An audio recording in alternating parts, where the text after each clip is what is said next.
Gottfried Wilhelm Leibniz begins his philosophy from a deep conviction that reality must be intelligible through reason, that nothing exists without explanation, and that the structure of the world is not accidental but grounded in a deeper order that can be understood if one looks carefully enough.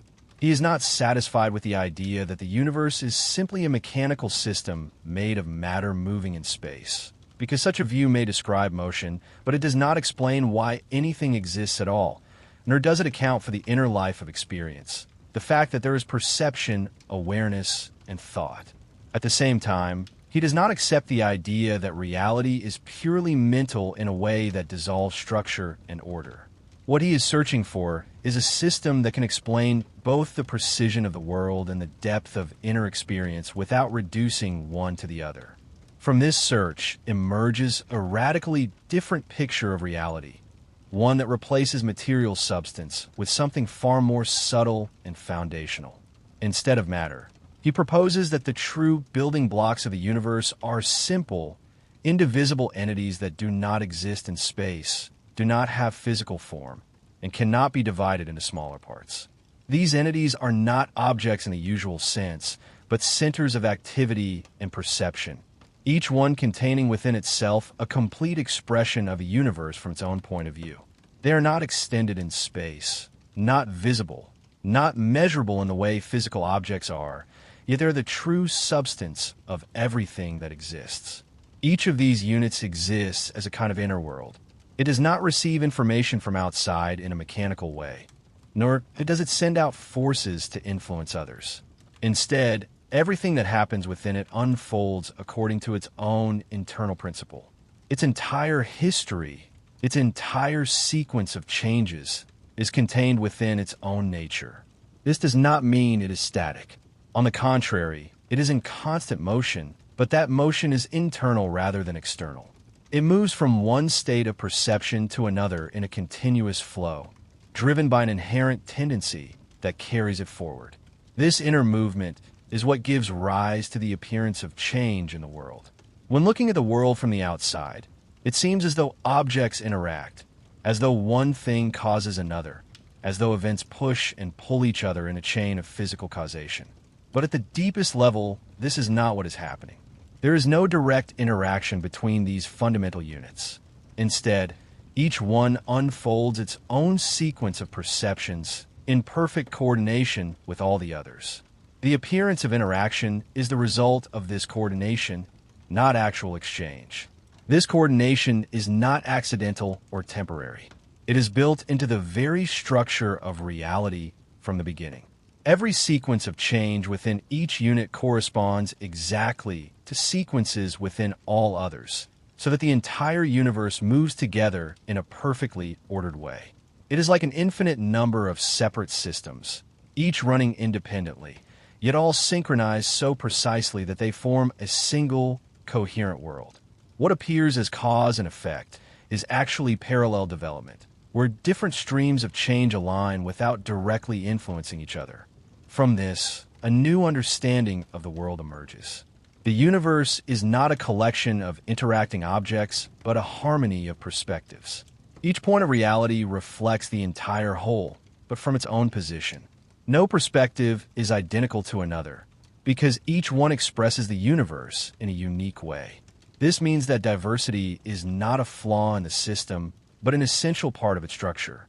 The richness of the world comes from the multiplicity of viewpoints, each contributing its own expression of the same underlying reality.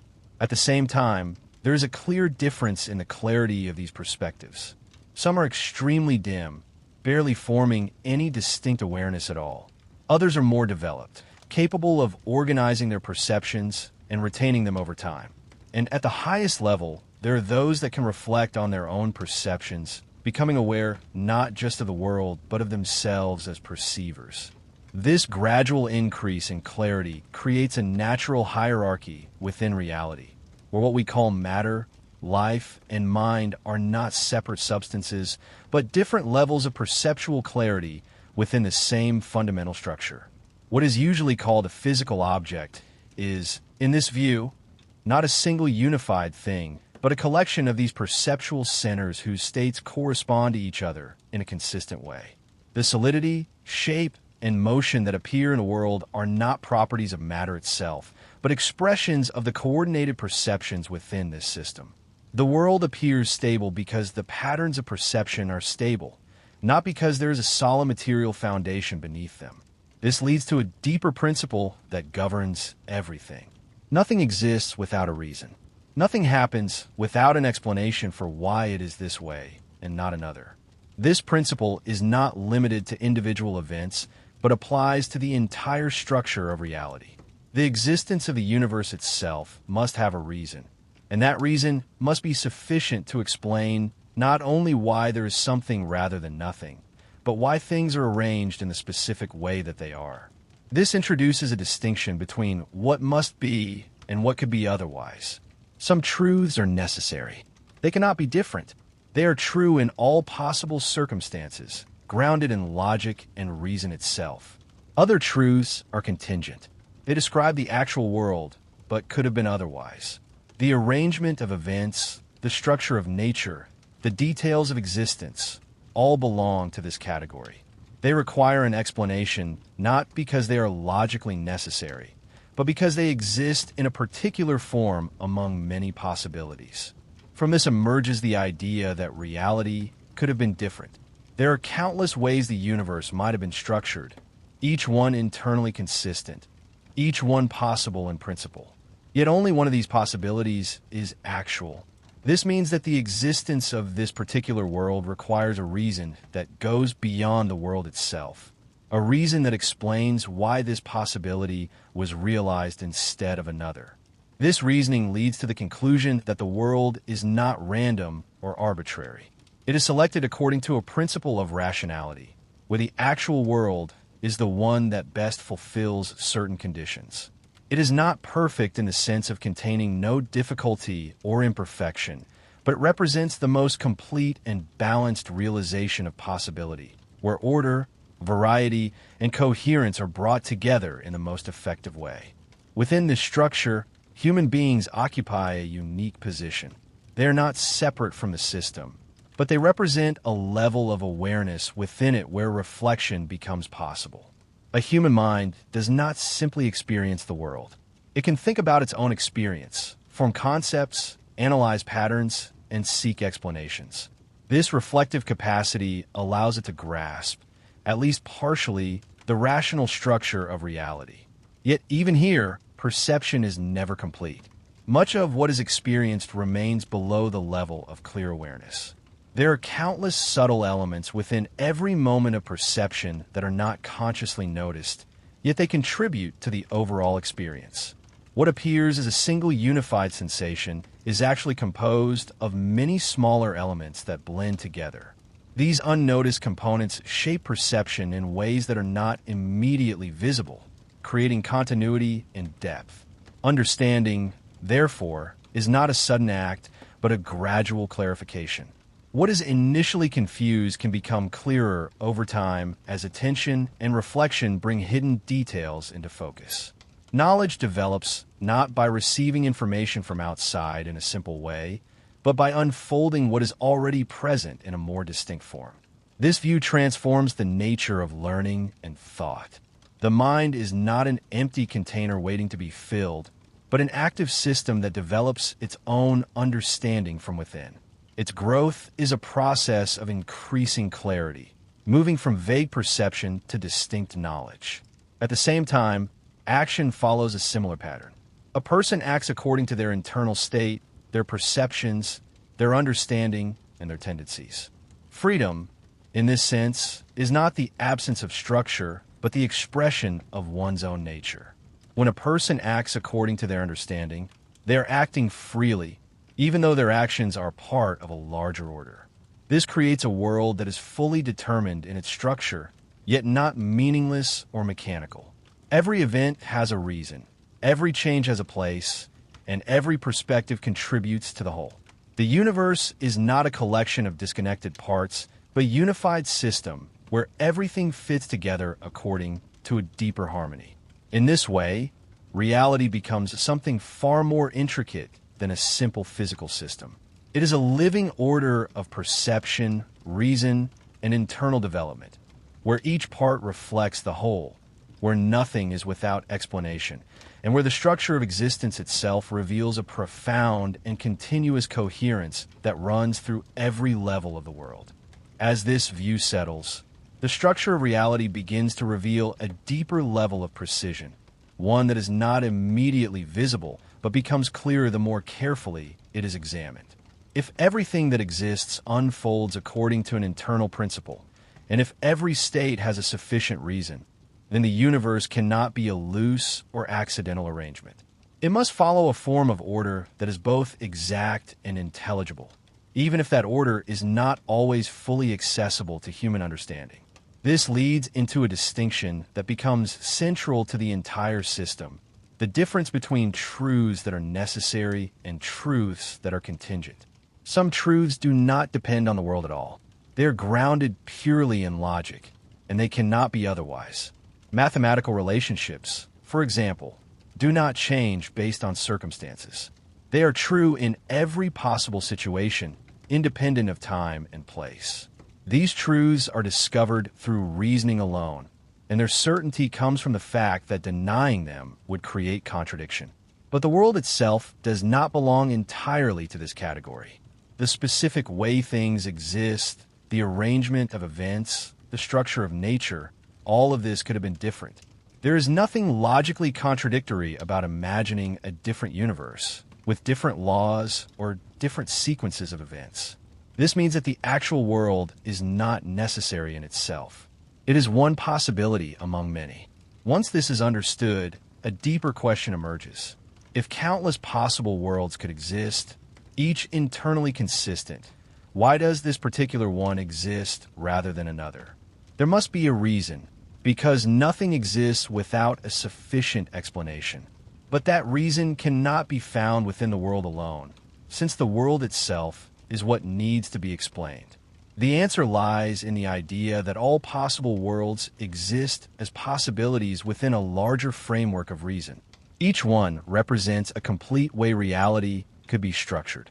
Some are simpler, some more complex, some more ordered, some less. But among all these possibilities, only one is actual. The existence of this world implies a kind of selection, not random, not arbitrary, but based on a principle. The world that exists is the one that fulfills the greatest degree of order, coherence, and richness at the same time. It is not chosen because it is perfect in every isolated detail, but because it represents the most complete and balanced expression of what is possible overall. This does not remove difficulty or imperfection from experience. Instead, it places those elements within a larger structure where they contribute to the total arrangement. What appears incomplete or flawed at one level may be part of a more complex harmony when viewed in a broader context. The structure of reality is not designed for simplicity alone, but for depth, variation, and interconnectedness. From here, the idea of harmony becomes more precise. Earlier, the coordination between all centers of perception was understood as a pre-established alignment, where each unfolds independently, yet corresponds perfectly with all others. Now, this harmony is seen as part of a larger rational structure, where every sequence, every change, and every relationship fits into an overall pattern. Nothing is isolated. Even though each center unfolds internally, its entire development mirrors the structure of the universe. This means that the connection between things is not built through interaction, but through correspondence.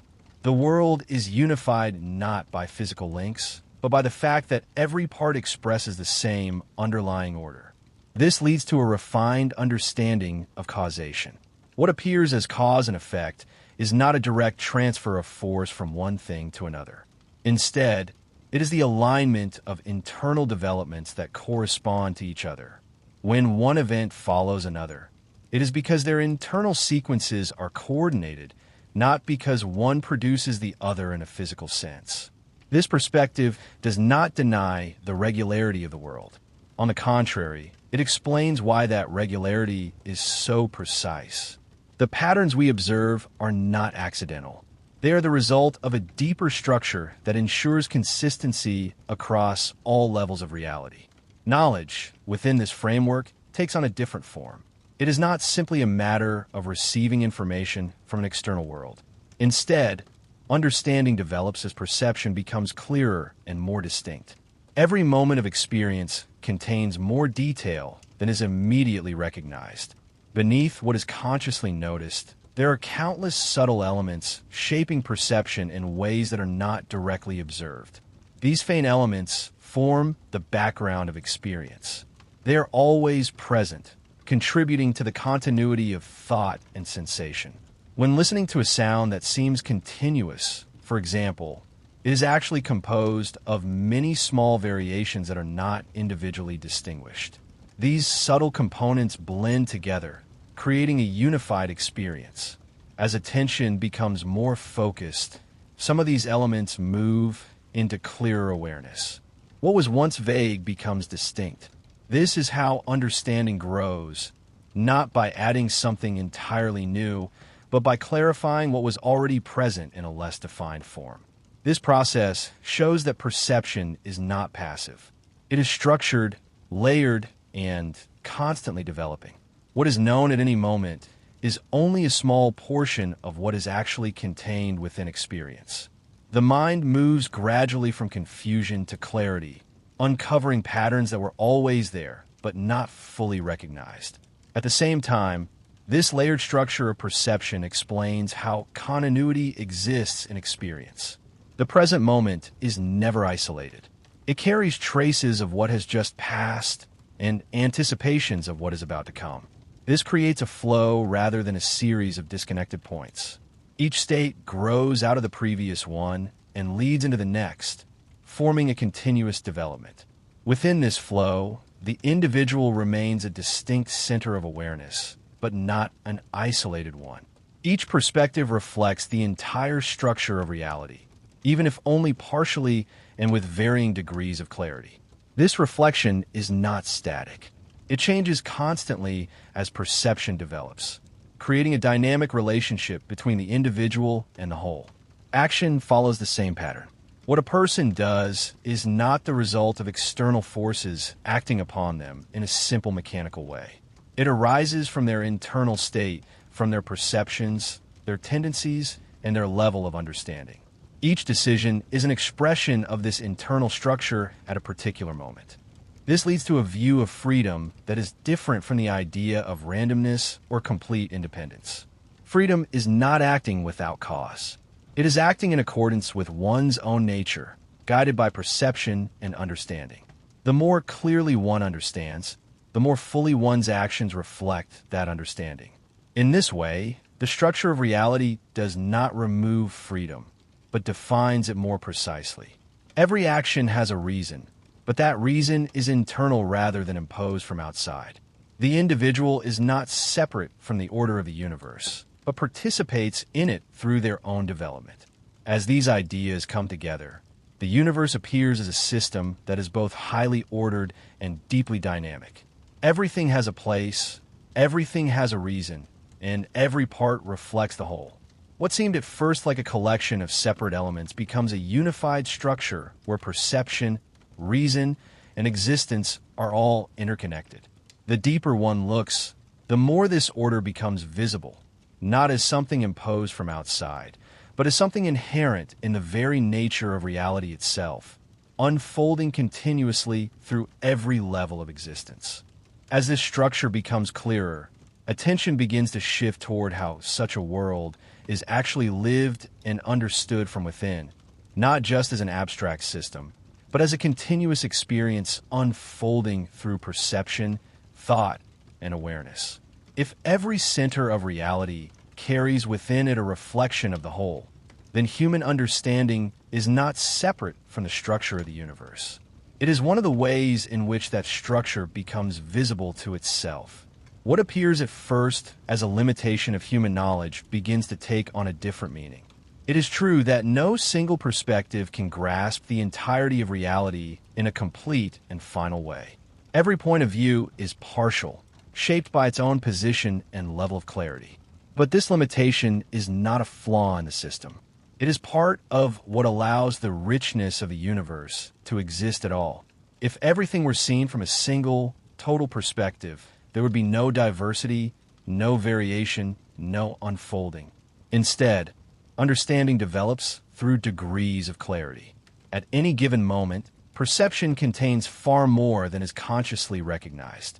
Beneath clear awareness lies a vast field of subtle impressions, small variations, and unnoticed elements that form the background of experience. These are not separate from thought. They're what make thought possible in the first place. When a person hears a sound that seems smooth and continuous, it is not a single, simple experience. It is made up of countless small impressions that blend together. None of them stand out individually, yet together they create a unified perception. These hidden elements are always present, shaping how the world appears without being directly observed. From time to time, some of these subtle elements rise into clarity. What was once vague becomes distinct. A pattern that was unnoticed becomes visible. This movement from confusion to clarity is not an addition of something new, but a refinement of what was already there.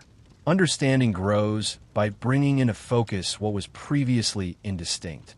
This process extends beyond simple perception into reasoning itself. When a person arrives at a conclusion, it often appears as a sudden insight, as if the answer has come from nowhere. But beneath that moment lies a gradual development, a sequence of subtle shifts in perception and thought that led to the final clarity. The conclusion was not created instantly. It was uncovered. Because of this, knowledge is never completely static. It is always in motion, always capable of becoming clearer, more detailed, more precise. There is no final point at which understanding is complete. There is always more that can be brought into awareness, more that can be understood within the same structure. This also shapes how truth is approached. Truth is not something separate from the structure of reality. It is grounded in it. Necessary truths arise from the relations of ideas themselves, from the way concepts connect through logic. They do not depend on the world as it happens to be. They hold in every possible situation because they are rooted in reason. Contingent truths, on the other hand, depend on the actual unfolding of the world. They describe what is, not what must be. But even these are not arbitrary. They are still grounded in the overall structure, still connected to the principle that everything has a sufficient reason. This means that even the most specific event, the smallest detail of experience, is part of a larger explanation. It may not always be possible to trace that explanation fully, but it exists as part of the total structure. From here, the nature of individuality becomes more defined. Each center of perception is not just a passive point receiving impressions. It is an active unfolding of a unique perspective. Its entire sequence of states follows from its own internal principle, giving it a continuity that belongs only to it. No two perspectives are interchangeable. Even if two individuals appear similar from the outside, their internal development, their sequence of perceptions, and their position within the whole are different. This uniqueness is not accidental. It is necessary for the completeness of a universe. The world, in this sense, is not a repetition of identical elements. It is a composition of distinct expressions, each one contributing something that no other can replace. The harmony of the whole depends on this diversity. Without it, the structure would lose its richness and depth. At the same time, this individuality does not create separation in the way it might seem. Each perspective, while unique, still reflects the entire universe. It does not stand outside the whole, but expresses it in its own way. The connection between parts is not built through external interaction, but through this shared structure. This becomes especially important when considering how change occurs. Since everything unfolds from within, change is not imposed from outside forces. It arises from the internal development of each perspective. Every moment grows out of the one before it, carrying forward a continuity that is never broken. This continuity gives time its structure. The present is not isolated. It contains within it traces of what has already occurred and tendencies toward what is about to happen. This creates a flow where each moment is connected to the next, forming a continuous unfolding rather than a series of disconnected points. Within this flow, action emerges as a natural extension of perception. What a person does is not separate from what they perceive and understand. It follows from their internal state, from the clarity of their perceptions and the structure of their thought. Every action expresses the current state of that internal development. This leads again to the idea of freedom, now seen with greater depth. Freedom is not the absence of order or the ability to act without cause. It is the expression of one's own internal nature. When a person acts according to their understanding, they're not being forced from outside. They're expressing what they are at that moment. The more developed and clear that understanding becomes, the more fully their actions reflect their own nature rather than confusion or impulse.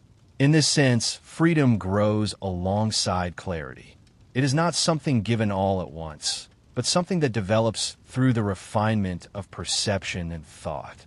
At the same time, this entire process remains part of the larger harmony.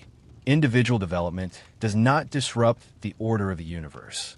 It is one of the ways in which that order is expressed. Each perspective unfolds its own path, yet all paths align within the same overall structure. This creates a world that is both deeply unified and endlessly varied. Every part is connected, yet every part is distinct.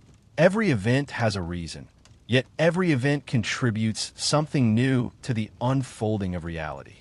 The more this is understood, the more the universe appears not as a fixed and completed object, but as a living structure of perception, reason, and continuous development, where each moment carries forward the entire system in its own way, revealing more of its depth without ever exhausting it. As this vision reaches its fullest expression, everything begins to settle into a single, continuous understanding of reality as something that is not built from external pieces but unfolds from within through countless centers of perception, each carrying its own perspective while reflecting the whole. What once appeared as a world of solid objects interacting through forces now reveals itself as a deeply ordered structure of interactivity, where every change, every pattern, and every moment arises from a principle that is internal rather than imposed. At this level, the unity of the system becomes more visible. The diversity of perspectives does not divide reality into separate fragments. Instead, it is precisely what allows the whole to exist as something rich and complete. Each perspective expresses the same universe, but in a different way, and it is this variation that gives the world its depth. Without difference, there would be no structure to unfold, no relationships to form, no continuity to develop. This unity is not enforced through direct connection or interaction. It exists because every part is aligned from the very beginning within a single, coherent order. Each sequence of perception unfolds in such a way that it corresponds to every other, creating the appearance of a shared world. What is seen, heard, and experienced forms a consistent reality, not because of external forces, but because of this deeper harmony that runs through everything. From this, the nature of reality appears both precise and fluid at the same time. Precise because nothing is without reason, nothing is random, and everything follows from a structure principle. Fluid because this structure is not static, is constantly unfolding, constantly moving forward, with each moment carrying the system into a new state that still remains connected to everything that came before. The idea that nothing exists without a sufficient reason now takes on its full meaning. It is not only a principle that explains individual events, but one that defines the entire nature of existence. Every perspective, every change, every detail is part of a complete explanation, even if that explanation is never fully visible from any single point of view. This does not create a closed or rigid world. Instead, it reveals a world where complexity and order exist together. What appears confusing or incomplete at one level may fit perfectly into a broader structure that extends beyond immediate perception. The limits of understanding do not indicate the absence of reason, but only the limits of perspective. Within this system, the role of the human mind becomes clearer. It is not separate from the order of reality, nor is it a passive observer. It is one expression of that order, a point where perception becomes reflective, where the structure of the universe becomes something that can be thought about, questioned, and gradually understood. This reflective capacity allows for a unique kind of development. A person is not fixed in their understanding. Their perception can become clearer, their reasoning more precise, their awareness more refined. As this happens, their view of the world becomes more aligned with the deeper structure that was always present but not fully recognized. At the same time, this development does not remove the limits of perspective. No matter how far understanding progresses, it remains situated within a particular point of view. The totality of reality is never fully contained within a single perspective. It exists as the sum of all perspectives together, each one contributing to the whole. This creates a balance between knowledge and humility. Understanding is possible, but it is never complete. Clarity can increase, but it never reaches an absolute end. There is always more to unfold, more to perceive, more to bring into focus. Action, within this framework, is no longer something separate from thought. It is the continuation of perception in another form. What a person does follows from what they are, from their internal state at that moment. Every action expresses a point within the unfolding structure of their own perspective. This gives action a deeper meaning. It is not simply a reaction to external events. It is part of the internal development that defines each perspective. The choices a person makes are not disconnected from the structure of reality, but are one of the ways in which that structure becomes visible. Freedom, in this sense, is not the absence of determination. It is the ability to act according to one's own nature, to express the internal order that defines one's perspective. The more clearly that nature is understood, the more fully it can be expressed. Freedom grows with clarity, not in opposition to it. At the same time, every individual action remains part of the greater harmony. Nothing stands outside the system. Each decision, each movement, each moment of thought is woven into the larger pattern. This does not diminish individuality, but places it within a broader context where it contributes to the whole. The universe, when seen in this way, is not a collection of separate events, but a continuous unfolding of interconnected perspectives, each one complete in itself, yet inseparable from the rest. It is a structure where reason and perception are not separate forces, but aspects of the same underlying order. There is no final boundary where explanation stops.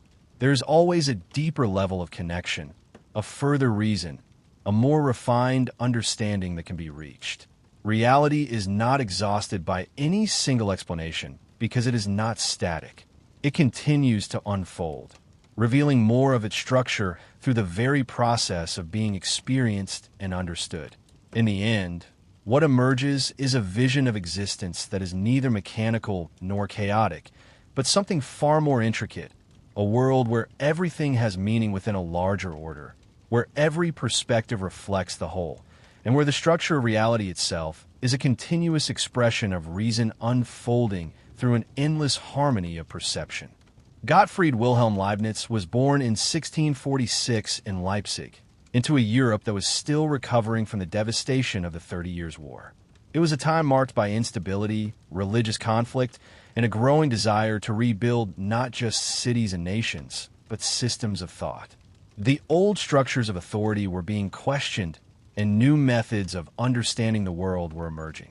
Science was advancing, mathematics was becoming more powerful, and philosophy was searching for a foundation that could bring clarity and order to a fragmented intellectual landscape.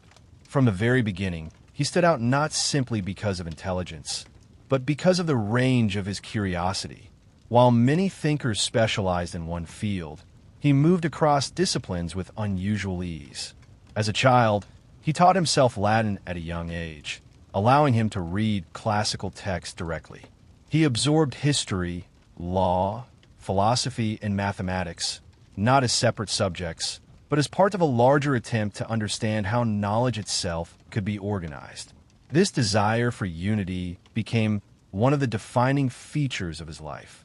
He was not satisfied with isolated insights. He wanted a system, something that could connect different areas of thought into a coherent whole.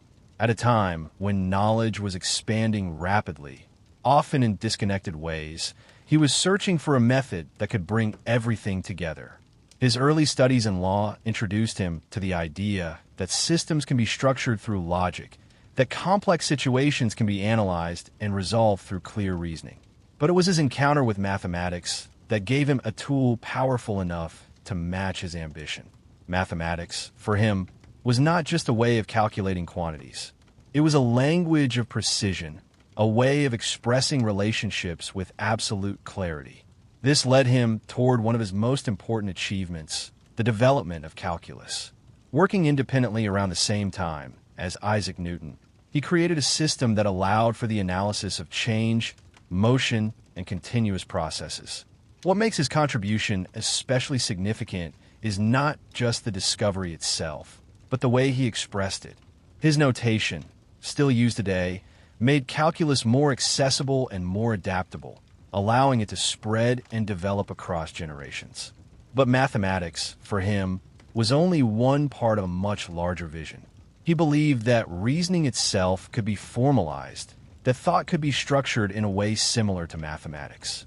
If this could be achieved, then disagreements could be resolved not through debate, but through calculation. Instead of arguing endlessly, people could simply examine the logic and determine what follows. This idea may sound distant or even unrealistic, but it reflects something central to his thinking. He believed that reality itself is rational, that it follows principles that can be understood, and that human reason, if properly developed, can uncover those principles. As his philosophical ideas began to take shape, he turned his attention to one of the most fundamental questions. What is reality made of? At a time when many thinkers were moving toward a mechanical view of the universe, describing it as a system of matter and motion, he took a different path. He introduced the concept of monads. Monads, in his system, are the basic units of reality. But unlike physical particles, they are not material. They do not exist in space, do not have shape or size, and do not interact with one another in the way physical objects do. Instead, they are more like points of perception, centers of experience that reflect the entire universe from their own perspective. This idea changes the structure of reality completely. Instead of a world made of interacting physical objects, reality becomes a collection of individual perspectives, each one containing its own view of the whole. At first, this seems almost impossible to imagine. How can something exist without occupying space? How can it be real if it cannot be touched or seen? But for him, this was not a weakness.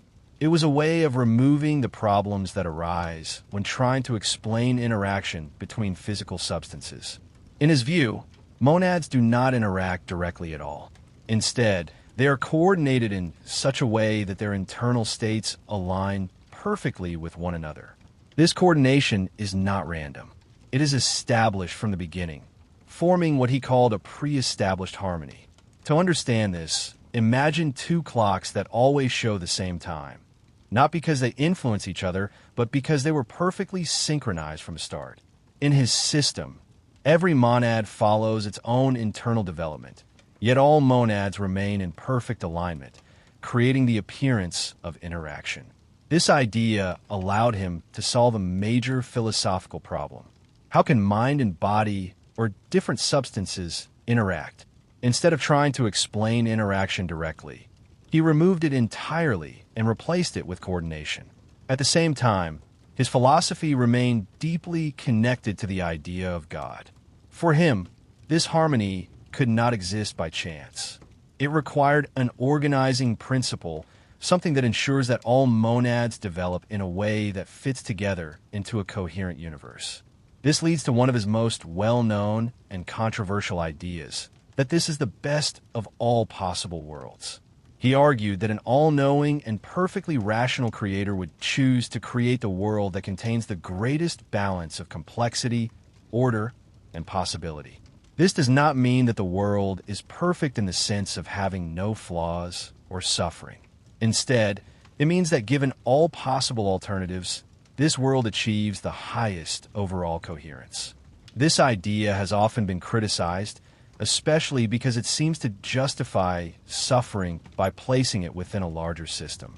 But for him, it was part of a broader attempt to understand how a rational universe could include both order and imperfection. By the time his early philosophy had taken shape, he had already created a system that was both highly abstract and deeply structured. It connected mathematics, logic, and metaphysics into a unified vision, one where reality is not made of matter, but of perspective, order, and harmony. And in doing so, he offered a view of the universe that feels less like a machine and more like a coordinated network of perception, where everything is connected, not through direct contact, but through an underlying structure that holds it all together. As his thought continued to unfold, what became increasingly clear was that his philosophy was not built in isolated pieces, but as part of a single, unified vision. Mathematics, logic, metaphysics, even theology, all of it was connected through one central conviction, that reality is fundamentally rational, and that this rationality is not hidden beyond reach, but structured in a way that can, at least in part, be understood. The idea of monads, which formed the foundation of his metaphysics, began to take on more depth and precision. At first, they appear as abstract units, difficult to grasp, but as he refined the concept, they became more defined. Each monad, in his view, is not just a passive point of existence. It is active, constantly changing, constantly reflecting the universe from its own perspective. This reflection is not literal, not like a mirror showing a physical image, but something more subtle. Each monad contains within it a representation of the entire universe, but from its own position, its own level of clarity. Some monads perceive more clearly, others more dimly, but all are part of the same coordinated system. This introduces a kind of hierarchy within reality. At the lowest level, there are monads with very limited perception, almost indistinct, forming what we would think of as inanimate objects. As we move upward, perception becomes clearer, more structured, more organized. In living beings, especially in human minds, this clarity reaches a higher level, allowing for reflection, reasoning, and self-awareness. This means that consciousness is not something that suddenly appears at a certain point. It exists in degrees. The difference between a stone and a human being is not that one has perception and the other does not, but that the clarity and complexity of perception differ. This idea reshapes how life itself is understood. It removes the sharp boundary between living and non-living, replacing it with a gradual spectrum. Everything becomes part of a continuous system, where differences are matters of degree rather than absolute separation. At the same time, his concept of pre-established harmony became more central to explaining how this system functions. Since monads do not interact directly, there must be a reason why their internal changes correspond so precisely with one another. When you move your hand, it appears as though your mind causes your body to act. But in his view, this is not a direct interaction. It is the result of both mind and body following their own internal paths, perfectly aligned from the beginning. This idea removes the problem of interaction entirely, but it replaces it with something else, a dependence on an initial order so precise that everything unfolds in coordination without direct contact. This order, once again, points to a deeper structure underlying reality.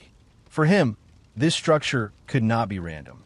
It required an organizing principle, something that ensures that every monad develops in a way that fits into the whole. This is where his philosophical system connects directly to his understanding of God, not just as a creator, but as the source of order, the reason why the universe is coherent rather than chaotic. But what makes his approach different is that he does not rely on faith alone. He attempts to show that this structure follows logically from his premises. If reality is made of monads, and if those monads do not interact, then their coordination must be explained. the idea of a perfectly rational ordering principle becomes, in his view, the most consistent explanation. At the same time, he continued to develop his ideas about logic and knowledge. He believed that reasoning itself could be improved, refined, and eventually transformed into a kind of universal language. In such a language, complex ideas could be expressed with precision, and disagreements could be resolved by examining their logical structure. This ambition led him to imagine something far ahead of his time, a system where reasoning could be mechanized, where arguments could be calculated rather than debated endlessly. While he did not fully achieve this goal, the idea itself anticipated later developments in logic, mathematics, and even computing. He also distinguished between different types of truths, an important step in clarifying how knowledge works. Some truths, he argued, are necessary. They are true by their very nature, such as mathematical statements. These truths cannot be otherwise. They are grounded in logic and do not depend on the world. Other truths are contingent. They describe the world as it exists, but could have been different.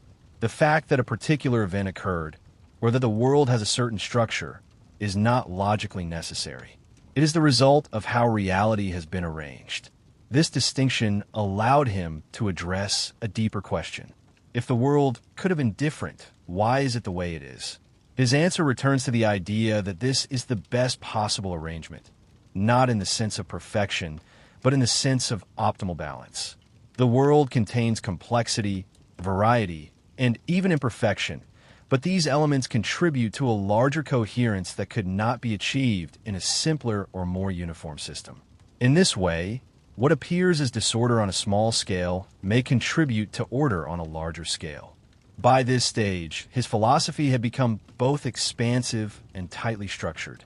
Every concept connects to another, forming a system where nothing stands alone. Monads explain the nature of reality. Harmony explains their coordination. Logic explains how truth is understood, and the idea of an underlying rational order ties everything together. Yet despite this structure, there remains something deeply abstract about his view. It asks the reader to move away from familiar images of reality, away from physical objects and direct interaction, and toward a world defined by perception, representation, and coordination. And in doing so, it creates a perspective that is both intellectually precise and difficult to fully visualize, a system that feels less like the world we see and more like the hidden structure that might lie beneath it. As his thinking continued to expand, what began to stand out more clearly was the sheer ambition behind his project. He was not simply trying to describe reality as it appears, but to uncover the underlying structure that makes reality possible in the first place. And by this stage, his philosophy had moved beyond individual ideas into something much larger, an attempt to show that the universe itself operates according to principles that are not only consistent, but intelligible. One of the ways he deepened this project was by examining more closely how change occurs within his system. If monads do not interact with one another, then all change must come from within. This means that each monad contains within itself a kind of internal principle that drives its development. It does not react to external forces. It unfolds according to its own nature. This idea gives his philosophy a very different sense of motion. In a mechanical view of the world, change happens because objects push, pull, or collide with one another. In his view, change is more like a continuous unfolding, something that follows an internal logic rather than external impact.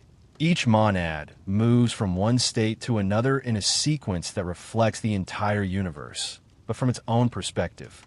This means that what appears as interaction is actually synchronization. When one event seems to cause another, what is really happening is that both are part of a coordinated pattern that has been structured from the beginning. This brings a new level of depth to the idea of pre-established harmony. It is not simply that things happen to align.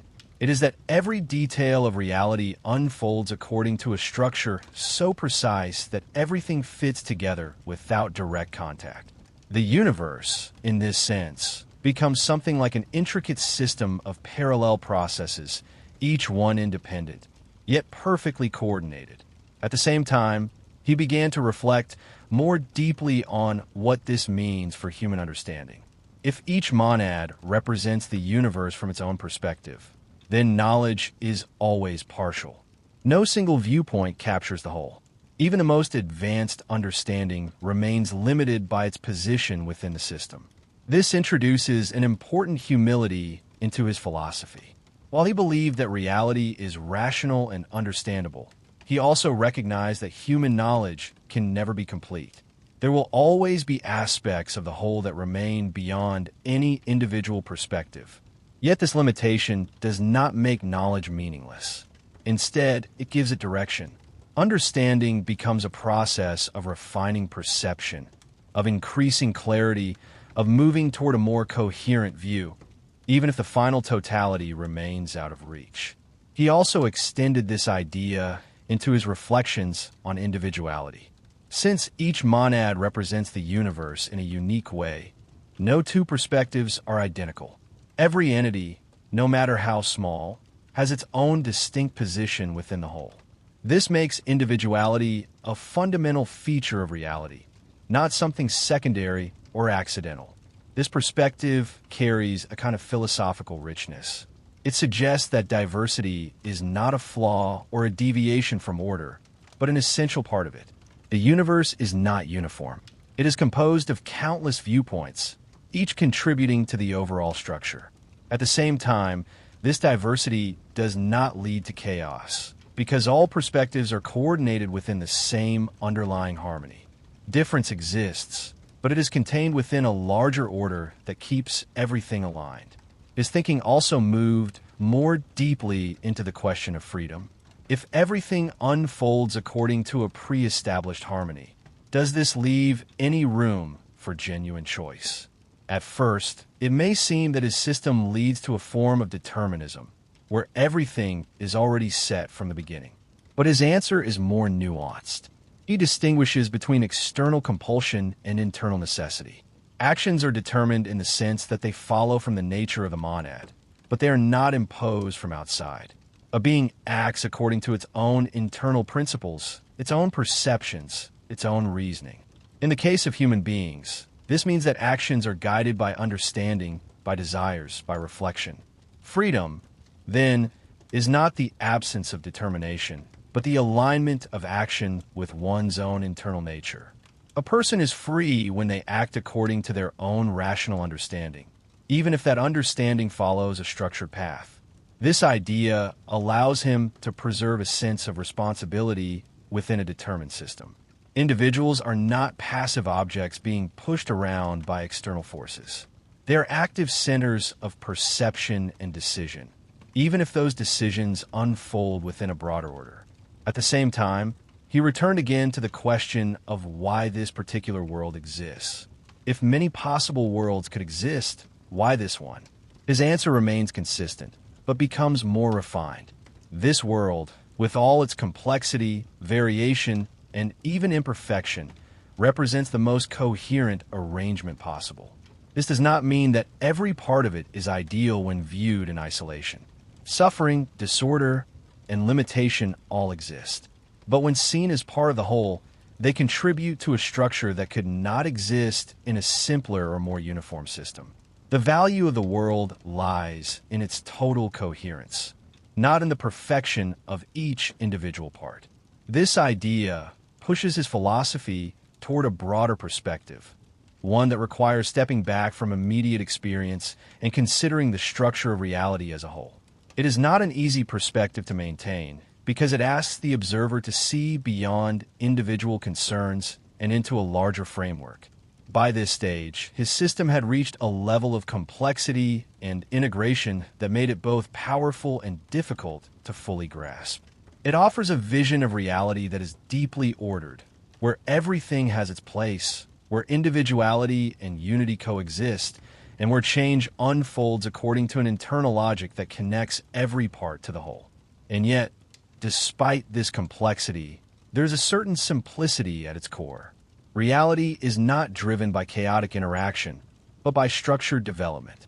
It is not held together by force, but by harmony. And it is not ultimately divided, but unified through a system where every perspective reflects the same underlying order, even if only partially. As his life moved into its later years, the full scope of what he had been building began to settle into a more complete form. What started as a series of ideas about logic, mathematics, and metaphysics had grown into one of the most ambitious philosophical systems ever attempted, a vision of reality where nothing exists in isolation, where every element is connected through an underlying order that gives structure to the whole. By this stage, he was no longer just developing individual concepts like monads or harmony. He was reflecting on what it means for a universe to be entirely rational and what role human beings play within such a system. If everything that exists follows a coherent structure, if every change unfolds according to internal principles, then the universe itself begins to resemble something more than a collection of parts. It begins to resemble a kind of living order, where each element contributes to a larger unity. This idea gave his philosophy a sense of completeness, but also introduced a deeper level of reflection. Because if reality is structured in this way, then understanding it is not simply a matter of observing isolated events. It requires seeing connections, patterns, and relationships that extend beyond immediate perception. It requires thinking in terms of the whole, rather than just the parts. He became increasingly aware that this kind of understanding is difficult to achieve. Human perception is limited, focused on immediate experience, often unable to grasp the larger structure within which that experience exists. This creates a gap between how the world appears and how it might be organized at a deeper level. Yet he did not see this limitation as a failure. Instead, he treated it as part of the structure itself. Each individual perspective is partial, but together, these perspectives form a more complete picture. No single viewpoint captures the whole, but each contributes to it. This reinforces one of his central ideas, that reality is composed of many perspectives, each reflecting the same universe in its own way. At the same time, his thinking about God became more integrated with the rest of his system. God was not simply a creator who set the world in motion and then remained separate from it. In his view, God is the foundation of the entire structure, the reason why the system exists at all, and why it is ordered rather than chaotic. The concept of pre-established harmony, which once appeared as a solution to a specific problem, now takes on a broader meaning. It becomes the principle that explains how unity and diversity can coexist. Each monad follows its own path, yet all paths align. Each perspective is unique, yet all are coordinated. This creates a universe that is both complex and coherent at the same time. He also continued to reflect on the nature of truth and knowledge within this system. If reality is rational, then it can be understood, at least in part, through reason. But understanding is not something that happens all at once. It develops gradually through the refinement of ideas, through the correction of errors, and through the ongoing effort to see more clearly. This makes knowledge an active process, something that grows over time, rather than something that is simply received. It also means that error is not entirely negative. Mistakes become part of the process of reaching greater clarity. Without them, there would be no movement, no development, no progress in understanding. As his life continued, he remained engaged in a wide range of intellectual and practical activities. He worked on political and diplomatic projects, attempted to unify different branches of knowledge, and continued to develop ideas that were far ahead of his time. His vision of a universal logical language, for example, anticipated systems that would only begin to take shape centuries later. Yet despite all this activity, the core of his philosophy remained consistent. Reality is not random. It is structured. It is not divided into disconnected parts. It is unified through an underlying order. And it is not static. It is constantly unfolding, with each element following its own internal path while remaining aligned with the whole. He died in 1716, leaving behind a body of work that, in many ways, was not fully appreciated during his lifetime. His ideas were complex, sometimes difficult to follow, and often overshadowed by other thinkers who presented more direct or immediately accessible systems. But over time, the depth of his vision became more apparent. What he leaves behind is not a simple answer to the question of what reality is. Instead, he offers a framework for thinking about it, one that emphasizes connection over separation, order over randomness, and perspective over fixed substance. In the end, his philosophy presents a world that is both intricate and unified, where every part reflects the whole, where individuality and harmony exist together, and where the structure of reality is not imposed from the outside, but emerges from within the system itself. And that is where its lasting impact remains, not in any single concept, but in the way it transforms how reality is imagined. From a collection of objects interacting in space into a coordinated network of perspectives, unfolding together in a way that is both ordered and endlessly complex, leaving behind a question that continues to resonate long after his work is read. If everything is already in harmony, unfolding exactly as it should, then what does it really mean to act, to choose, or to change anything at all?